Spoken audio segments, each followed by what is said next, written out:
Hello students, study spy पे आपका स्वागत है।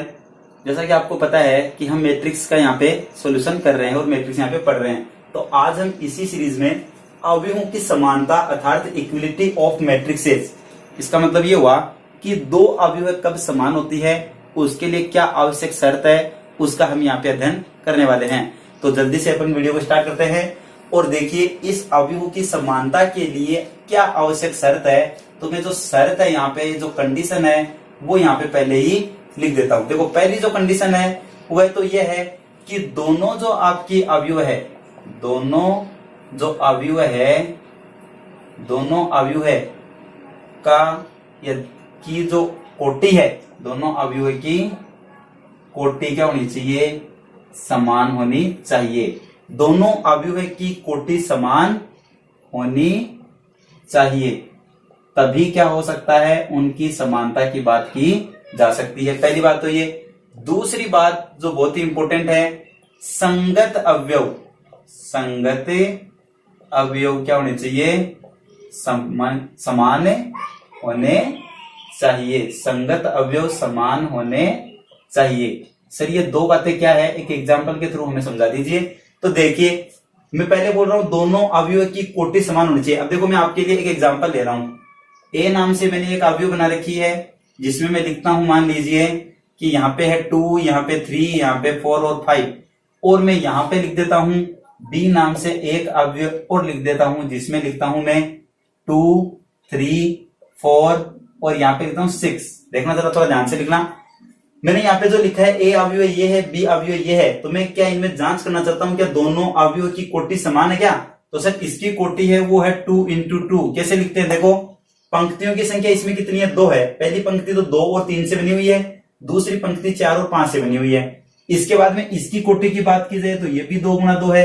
कैसे, इसमें भी 2 ही पंक्तियां हैं और 2 ही इसमें स्तंभ है। ठीक है, तो पहले पंक्तियों की संख्या लिखते हैं, बाद में स्तंभों की संख्या लिखते हैं। तो पहली कंडीशन तो बिल्कुल वेरीफाई हो चुकी है कि दोनों अवयव की जो कोटि है वो बिल्कुल समान है। अब देखते हैं संगत अवयव समान है क्या।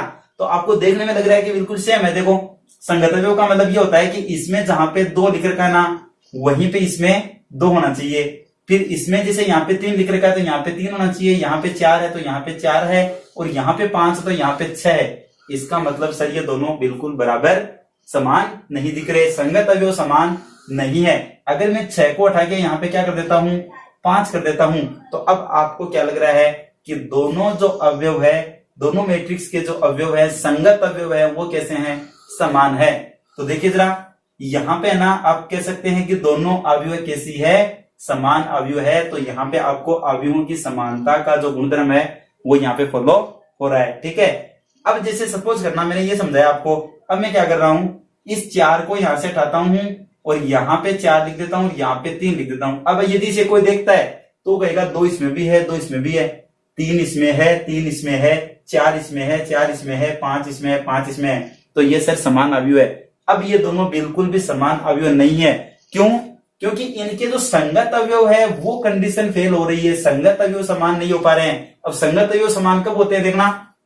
तो एक कंडीशन आप नोट कर लें कि ये जो अवयव है वो हो गई है आपके पास में ए इज इक्वल टू, सिंपल यदि इसको लिखेंगे तो इसको लिखेंगे ए आई जे, और ये है 2 इंटू 2।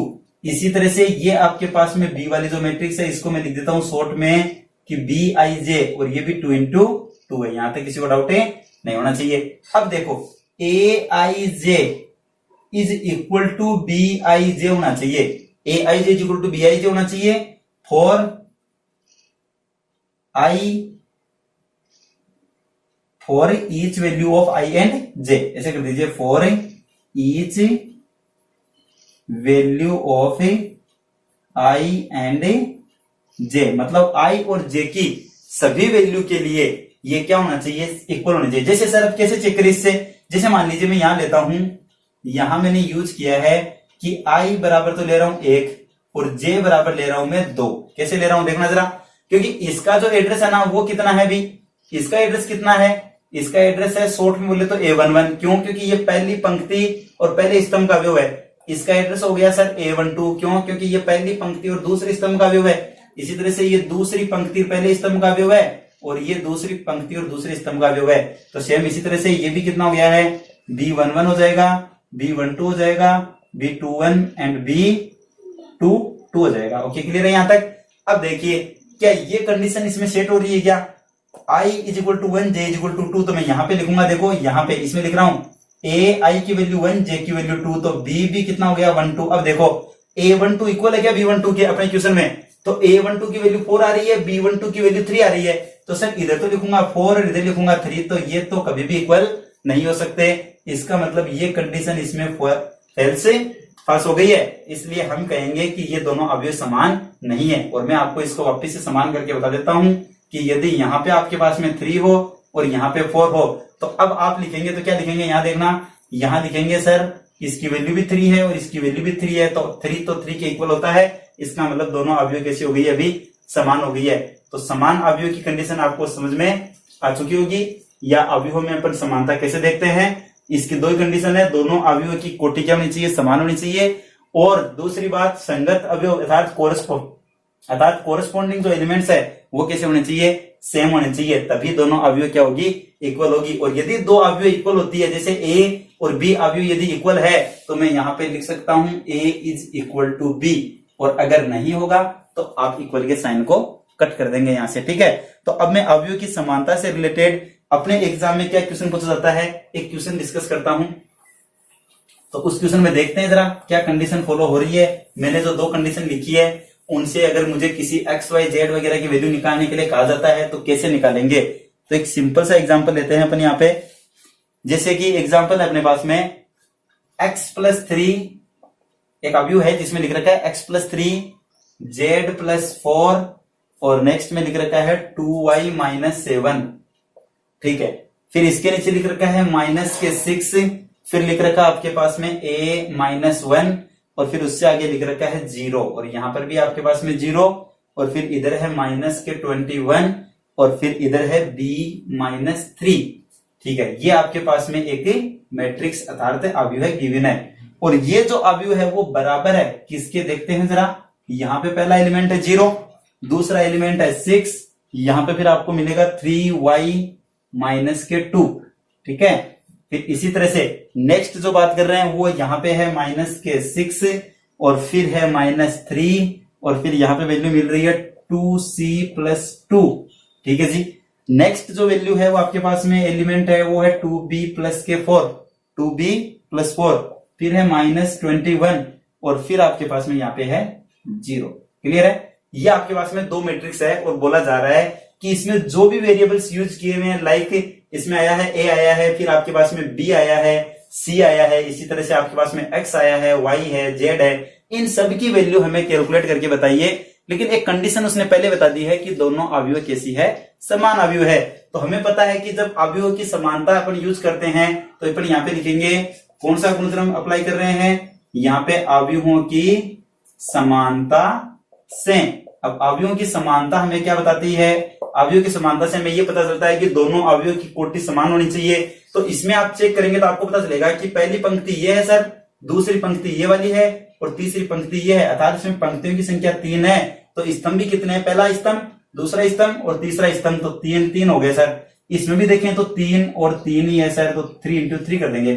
पहली कंडीशन सर फुलफिल हो चुकी है, कोई डाउट नहीं है। दूसरा सर संगत अवयव समान होने चाहिए, अर्थात इसमें जो यहाँ पे आप ऐसे समझ सकते हैं कि इसमें जो फर्स्ट नंबर पे है वो इसके फर्स्ट नंबर के इक्वल होना चाहिए, इसमें जो सेकंड नंबर है वो इसके सेकंड नंबर के इक्वल होना चाहिए। इसे ही हम कहते हैं संगत अवयवों का समान होना। तो सबसे पहले आप देखेंगे कि सर x+3 है ना, वो किसके इक्वल हो गया, 0 के। तो आपकी कंडीशन क्या बनी, कंडीशन बन गई सर x+3 = 0। सो x = कितना हो गया सर, -3 हो गया। यहां तक मुझे कुछ समझाने की जरूरत ही नहीं है, आप खुद समझदार हैं कि x की वैल्यू यहां से निकालेंगे तो -3 होगी। पहली शर्त बन चुकी है। दूसरी शर्त देखिए, ये z+4 है वो किसके इक्वल होगा, तो आप साफ साफ कहेंगे सर ये 6 के इक्वल होगा। क्यों, क्योंकि संगत अवयव कैसे होते हैं, समान होते हैं। और संगत अवयव जब समान होंगे तो आप कहेंगे सर z+4 है वो किसके इक्वल हो गया, 6 के। तो रिजल्ट क्या मिल गया, z = 6 में से 4 माइनस हो जाएगा तो रिजल्ट में 2 बच जाएगा। लीजिए साहब, दो वैल्यू आ चुकी है। नेक्स्ट वैल्यू, अब देखो क्या मिलेगा आपको। आप कहेंगे सर यहाँ पे कि हमें चलो 2y माइनस 7 है, वो किसके इक्वल हो रहा है? 3y माइनस 2 के। कोई बात नहीं, अपन लिख लेते हैं यहां से कि 2y माइनस 7 है वो इक्वल किसके हो गया? 3y माइनस 2 के। अब देखो अपने को क्या करना है, y की वैल्यू निकालनी है, तो अपन क्या करेंगे, 2y को उस तरफ ट्रांसफर कर देते हैं, जिससे मेरे को रिजल्ट में कितना बचेगा? 3y minus 2y। क्लियर है? इधर माइनस का 7 था, उधर से वो इधर आएगा तो प्लस का 2 हो जाएगा। तो इधर कितना बच गया साहब? y बच गया सर। इधर कितना बच गया? इधर माइनस का 5 बच गया।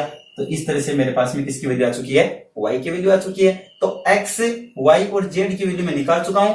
अब इसी क्वेश्चन में मुझे एबीसी की वैल्यू और चाहिए। तो देखो ये माइनस का 6 है, वो माइनस 6 के इक्वल है, कोई डाउट नहीं है सर इसमें। तो ये देखो a माइनस 1 किसके इक्वल हो रहा है? माइनस के 3 के इक्वल हो रहा है। तो आप कहेंगे सर नेक्स्ट कंडीशन है a minus 1 is equal to minus 3। So a is equal to कितना हो गया सर? देखो माइनस 3 है तो माइनस 3, ये 1 उधर जाके प्लस हो जाएगा, तो a इज इक्वल टू आपके पास में वैल्यू बच जाएगी माइनस के 2। यहां तक कोई डाउट नहीं होना चाहिए। नेक्स्ट बात करते हैं अपन कि सर ये 0 है, वो किसके इक्वल है? देखो 2c प्लस 2 के इक्वल है। ध्यान से देखना, 2c प्लस 2 किसके इक्वल जा रहा है? 0 के। तो यहां से 2c किसके इक्वल हो गया? माइनस 2 के। तो c इज इक्वल टू कितना हो गया? Minus 2 upon 2। तो वैल्यू c की कितनी हो गई साहब? माइनस 1। नेक्स्ट अब देखो c की वैल्यू आ चुकी है, a की वैल्यू आ चुकी है, b की वैल्यू बच गई। तो b की वैल्यू निकालने के लिए देखो आप कहेंगे सर b माइनस 3 किसके इक्वल होगा? 2b प्लस 4 के। तो मैं यहां पे लिख देता हूं थोड़ा सा कि आप कहेंगे सर यहां लेते हैं value b minus 3 is equal to 2b plus 4। b minus 3 is equal to 2b plus 4। तो देखो 2b के उस तरफ ट्रांसफर करेंगे तो 2b तो था ही, इधर से b माइनस हो जाएगा। इसी तरह से माइनस तो 3 था और ये 4 और इधर आके माइनस का 4 हो जाएगा। तो यहाँ पे वैल्यू मिल गई 2b में से b जाएगा ना, तो b बच जाएगा और ये हो गया माइनस का 7। तो आपको इस क्वेश्चन में जो वैल्यू चाहिए थी वो सब वैल्यू आपको प्राप्त हो चुकी है। अगर इसके फाइनल आंसर की बात की जाए तो आपका फाइनल जो आंसर बनेगा उसमें आप लिखेंगे कि a इज इक्वल टू कितना मिल रहा है, b इज इक्वल टू क्या वैल्यू आई, c इज इक्वल टू, फिर x is equal to, y is equal to and z is equal to the required solution for this one. तो a की value आप मुझे बता दीजिए, माइनस के 2 है सर। b की वैल्यू हम चेक कर लेते हैं, b की वैल्यू माइनस के 7 आ रही है सर, और c की वैल्यू सर माइनस के 1 आ रही है। इसी तरह से एक्स वाई जेड की बात की जाए तो माइनस 3 है, फिर माइनस के 5 है और फिर प्लस के 2 है। तो इस तरह से आप देखेंगे कि एक्स वाई जेड की जो वैल्यूज आपको चाहिए थी वो आपको मिल चुकी है। तो इसी के साथ हम इस वीडियो को यहीं पे समाप्त करते हैं। मिलते हैं आपसे अगले वीडियो में। अगर आपको वीडियो अच्छा लगा तो आप इसे लाइक, शेयर और सब्सक्राइब करना ना भूलें। Thank you very much. जय हिंद।